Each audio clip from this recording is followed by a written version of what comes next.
Grabe to, kakapasok lang. Breaking news, pahiya. Ngayon iyak si Narda. Ayan, syempre itong balitang ating matutunghayan ngayon ay nagmula kay Pinas News Portal. At ito po ang inyong lingkod na si BT na magbibigay ng reaksyon at komento dito sa video na ating matutunghayan ngayon.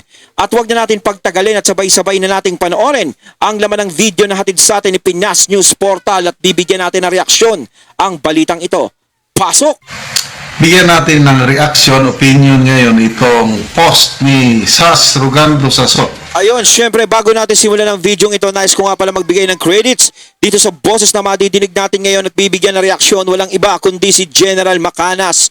Syempre huwag niyong kalimutang suportahan ang channel ni General Macanas mga katunay. Pakibisita po yan at huwag niyong kalimutang mag-subscribe at mag-follow para maging updated po kayo sa mga vlogs, reactions at sa mga balita na hinahatid sa atin ni General Macanas. Syempre, ayan yung The General's Viewpoint mga katunay. Ipagpatuloy natin. Medyo may itong post ni Saso. Pagkatapos ibuka ni Narda kipay niya sa AFAM, ganito lang. Isinir lang ni Sas Saso yung post ni Dr. Rob Rances. Sabi dito, BBM, ano na? Ha, ha, ha, ha. Oh, may litrato ni Pinos. Yan o. Si President Donald Trump, ito si Trump, oh. With tatlong ASEAN leaders, mga head of state ng Thailand, Malaysia, and Cambodia. Naghahawak kamay sila. Bakit? Yan o. Ang Amerika nagbigay ng special privileges sa tatlong bansang ito. Uy, sana all. ASEAN trade boost. US approves duty-free access for Thailand, Malaysian, and Cambodian goods. Wow! Galing naman! Ano bang meron sa Thailand, Malaysia, and Cambodia? Ano bang ginawa nila? Anong pakinabang ng American government sa kanila? Bakit binigyan ng duty-free ang kanilang mga goods papasok sa Amerika? Samantalang tayo, Pilipinas, 19% ang ating taripa. Tapos wala. Anong meron sila na wala tayo? Alam nyo talagang parang lumalabas talaga ngayon para tayong nagiging mukhang kawawa, no? Parang binabaliwala na tayo. Hindi katulad talaga nung panahon ni PRRD. Pasensya na kung naiko-combine natin, no?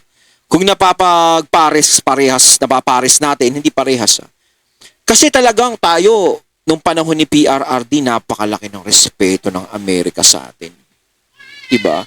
Halos binabalita tayo sa ibang bansa. Diba? Talagang ang Pilipinas, ang presidente natin, talagang ganun. Kahit hindi nga siya kumikilos, binabalita siya eh. Ito, kailangan kumilos bago ibalita. Hindi, pasensya na. No? Ang laki ng pinagkaiba. So parang ang nangyayari ngayon, na sa laki ng taripa natin, no? Tayo pa yung binabaliwala. Pero di ba alam naman natin, ang Amerika talagang tayo, Pilipinas, Amerika, tropa pips yan eh. Tapos bigla ngayon, parang na-out of the picture na tayo. Oh. Di kaya parang may inaayawan si Trump, 'di ba? Parang gano'n. Ayoko naman manghusga, pero sa akin komento lang naman, di kaya parang may inaayawan siya, meron siyang hindi nagugustuhan. Ganun ba 'yon?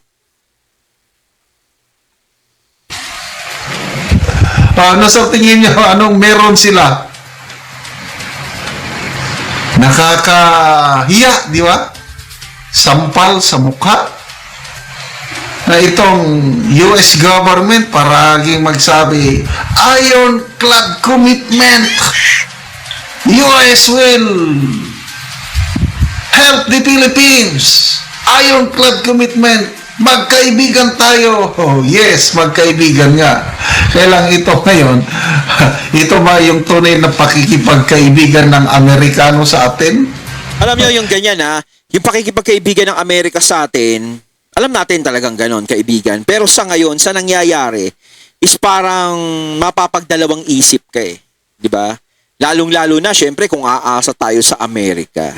Di ba? Hindi ko naman sinasabi na, baka sabihin na naman iba, palibasa pro-China ka, ewan. Ako, hindi ako pro-China. Hindi ako ano. Ayoko din sa ganyan ginagawa nila sa West Philippines. Paulit-ulit kong sinasabi yan. Pero ito, di ba, parang nakakatakot sumandigan na lang basta-basta. Kasi dito nga parang nababaliwala tayo eh. Di kaya pag dumating yung araw na umasa tayo sa ganyan, di ba, masyado tayo nagiging matapang ngayon. Na akala natin, kakampi natin sila, tas bandang huli, iwan tayo. Yun ang nakakatakot dun eh. Kasi dito pa nga lang, parang iniiwan na tayo sa ere. Kaya nga sinabi ko eh, kung i-combine mo, kung pagpaparisin mo yung dati kay PRRD sa ngayon, iba yung pakikisama ng ano eh. Iba yung pakikisama ng Amerika noon eh. Maayos. 'Di ba? Halos malaki yung respeto ni Donald Trump, 'di ba, kay PRRD noon, 'di ba? Malaki yung ano ba, siya ba presidente noon? Correct me if I'm wrong, mga katunay, pero 'di ba, alam naman natin napakataas ng respeto ni Donald Trump kay PRRD. 'Di ba? Nakita natin doon. Ngayon kasi parang iba na eh. Di kaya parang hindi niya trip yung ano ngayon? Hindi trip ni Trump. Hindi, di ba parang may posibilidad, di ba? Parang pwedeng ganon, pwedeng hindi, di ba? 19% kawawa ng ating mga exporters, Philippine products dinadala sa US. Nagbabayad ng ano bang gaganansyahin ng ating ng ating mga exporters. Ang laki kaya 19%. Samantalang Amerikano, yung US goods papasok sa Pilipinas, 0% ang taripa. Sobrang nagpalakas tayo eh, no? Pero sila, no? Tayo 19% tayo pag pinasok natin dyan sa kanila. Tapos sila 0. Sobrang namang nagpapalakas tayo dyan. Parang kahit na medyo dihado tayo, okay lang. Sige, kahit dihado kami, kahit lugin-lugin na nga kami, okay lang yun. O, di ba? Para kayong para kayo may karinderya tapos pinapakain nyo lahat ng tinda nyo kahit walang bayad. Tapos luto na lang uli kayo kinabukasan para kayo nagpapapiding na lang. Tapos, binobola pa tayo ni Trump na tough negotiator daw ang ating Pangulo. Samantalang dito, kalapit bansa natin, Thailand, Malaysia, and Cambodia, 0 talaga. Kasi kung top negotiator tayo, dapat kasama tayo sa mga ganyan. Pero bakit tayo hindi tayo binibigyan ng di ba? Samantalang yan 19% na yan, dapat nga kung top negotiator. Kasi top negotiator, pumayag agad. Di ba? Kung tayo binibigyan tayo ng pagpapahalaga. Kasi dito napapansin ko talagang parang parang, maotso kayo De joke lang. Ako. I don't know how will I describe it. Nakakagalit, nakakadismaya, nakakatuwa. So meron sila na wala sa atin? To me, it's leadership. Yun. Itong mga ASEAN countries na ito, Thailand, Malaysia, and Cambodia, they are negotiating from a position of strength. Kaya nakakuha sila ng ganyang Sa atin, paano tayo nakikipag-negotiate? Wala. Tuta. Kung anong i-dictate ng US, sige. Kung saan i-direction ng US, sunod lang tayo ng sunod. We are not negotiating from position of strength. Nagiging, opinion ko lang ito tuta tayo ng Amerikano. I am not anti-American. We should maintain our relationship with the US government. Ang dami nating mga Pilipinong kababayan sa US, pati anak ko nandun, American citizen na. Babakasyon kami doon, magandang Amerika. Kaya dapat may konting diskarte, hindi yung sunod-sunod ka na lang. Kasi kaya ganyan yun nangyari. Ako din naman, hindi ako kontra sa Amerika kung tutuusin. okay lang naman yung pakikipagkaibigan nila. Okay din naman na yung partnership natin sa kanila kahit papaano. Ang sa akin lang kasi, tama yung sinasabi ni General Macanas na para tayong bigla na lang kung ano yung sabihin is inuoohan na lang natin agad. Nang hindi natin ginagamitan ng isip. Para lumakas ba tayo? Para, sige, para sundin namin lahat ng gusto mo. Para hindi ka sa amin magalit, para hindi ka umalis sa amin, pag kinailangan ka namin, nandyan ka. Yun nga yung nakakatakot eh. Diba? Kaya nga hindi ko maiwasan maikumpara nung panahon ni PRRD talaga. Kasi si PRRD talaga, may balls talaga at may diskarte. Diba? May diskarte siya sa pamamalakad ng bansa. Diba? Kaya nga kahit nandiyadyaan ng China nun, hindi makuha-kuha yung West Philippine Sea. Tapos ang dami pang bumilib sa kanya na iba't ibang presidente na ibang bansa, nababalita pa siya sa ibang bansa. Kahit si Donald Trump, napabilib niya. Kasi nga yun yung diskarte. Hindi ko naman sinasabing walang diskarte yung ngayon. No, sa akin lang, siguro, siyempre may diskarte din naman. Siguro, hindi natin alam, di ba? Pero, siyempre dapat haluan talaga. Kung saan tayo mas di ba? Tsaka, kailangan ipakita talaga na tayo bansang may dignidad at may karangalan talaga. Di ba? Talagang kahit ganito lang tayo, hindi naman kami basta-basta susunod. Kung sakaling agrabyado naman kami sa usapan, di ba? Huwag lang tayong oo ng oo. Kasi kapag tayo oo, dyan tayo sasamantalahin di ba? Dyan tayo maaabuso. Kung anong idikta, yes, poros. Para kasing pag sinabing kumain ka ng tae, kakain ka ng tae. O maghubad ka, maglakad ka sa kalsada, maghuhubad ka. O pag hindi ka kumain ng tae, wala, tablado ka sa amin. O hindi, kakain ako ng tae para hindi nyo ako tablahin. Wala na tayong dignidad. Kailangan talaga. Kaya depende yan sa leader. Itong tatlong bansang ito, magagaling ang leaders nila. Kung tutusin nga, mas pa tayo sa mga bansang yan, pero, di ba? Sariling, hindi nagpapadikta. Kaya, respect begets respect, di ba? Yes. Sa atin, I don't know, magbasa tayo sa mga comments.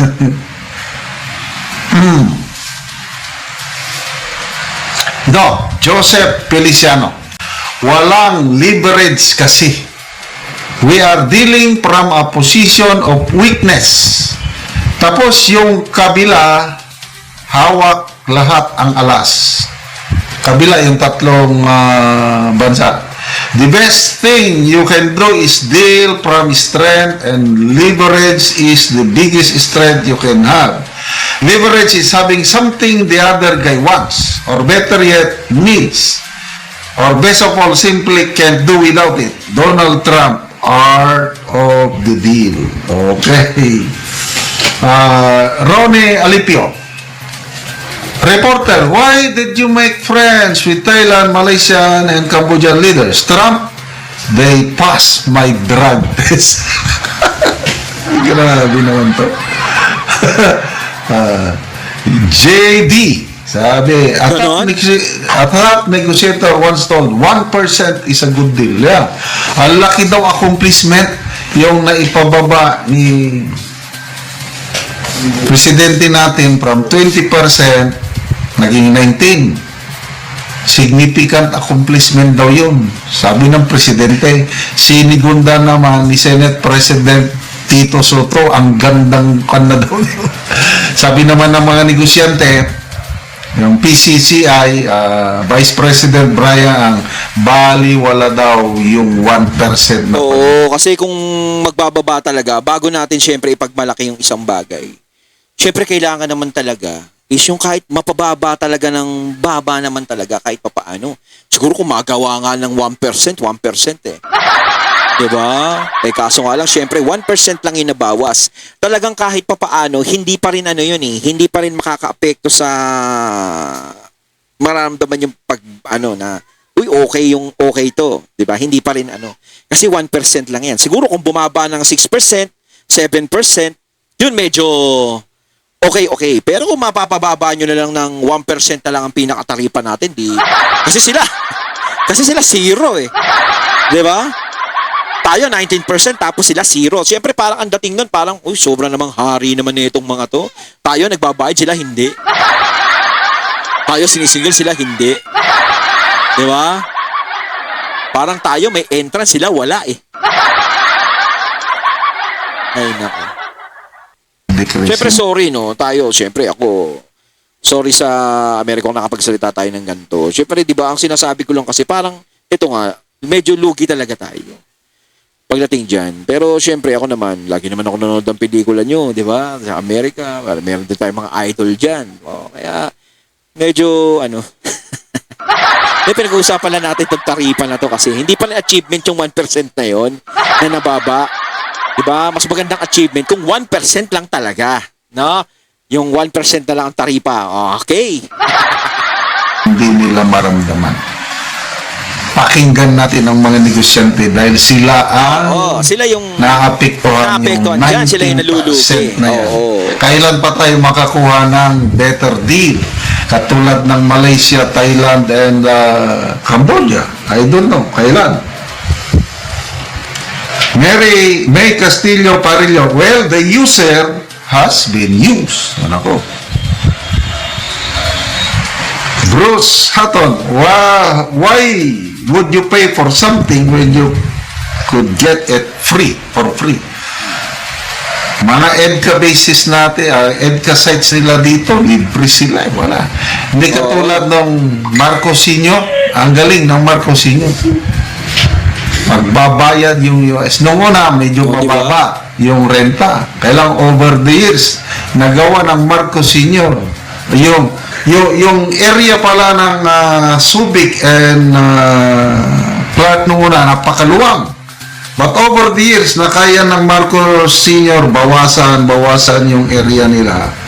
At the same time, yung renta nila, nagawa ng Marcos Sr. patasan ng patasan. Iba kasi talaga eh. Iba talaga si Marcos Sr. pagdating dyan.